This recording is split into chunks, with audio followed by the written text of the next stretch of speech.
Bore লাগছে আজকে, ভালোই লাগছে না। কি যে করবো, কি করবো বুঝতেই পারছি না আজকে গাইস। আজকে সত্যি কাজকর্ম নেই, আর এত বোর লাগছে, আর খালি খাই খাই করতে ইচ্ছা করছে। মনে হয় এখন যদি কিছু এরম চোখটা বন্ধ করতাম আর যদি কিছু খাবার চলে আসতো, দেখা যাক কিছু বন্ধ করে কিছু আসে কিনা।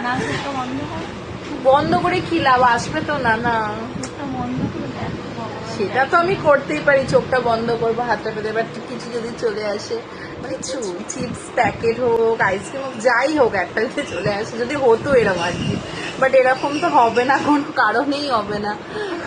কি করবো বন্ধ করে, তাই না? তাও বন্ধ করবো। কি লাগলো হাতে? কি এটা সত্যি? আরে এনআইসির আইসক্রিম উল্টো দেখাচ্ছে ক্যামেরাতে, এটা কি করে হলো? এটাও কি সম্ভব? হ্যাঁ, এরকম সারপ্রাইজ সিরিয়াসলি এটা হয়? দেখুন গাইজ, আমি হাত পাতলাম, আমার আইসক্রিম চলে এসছে। তোমরাও ট্রাই করো, তোমাদেরও চলে আসবে। চলো টাটা, বাই বাই।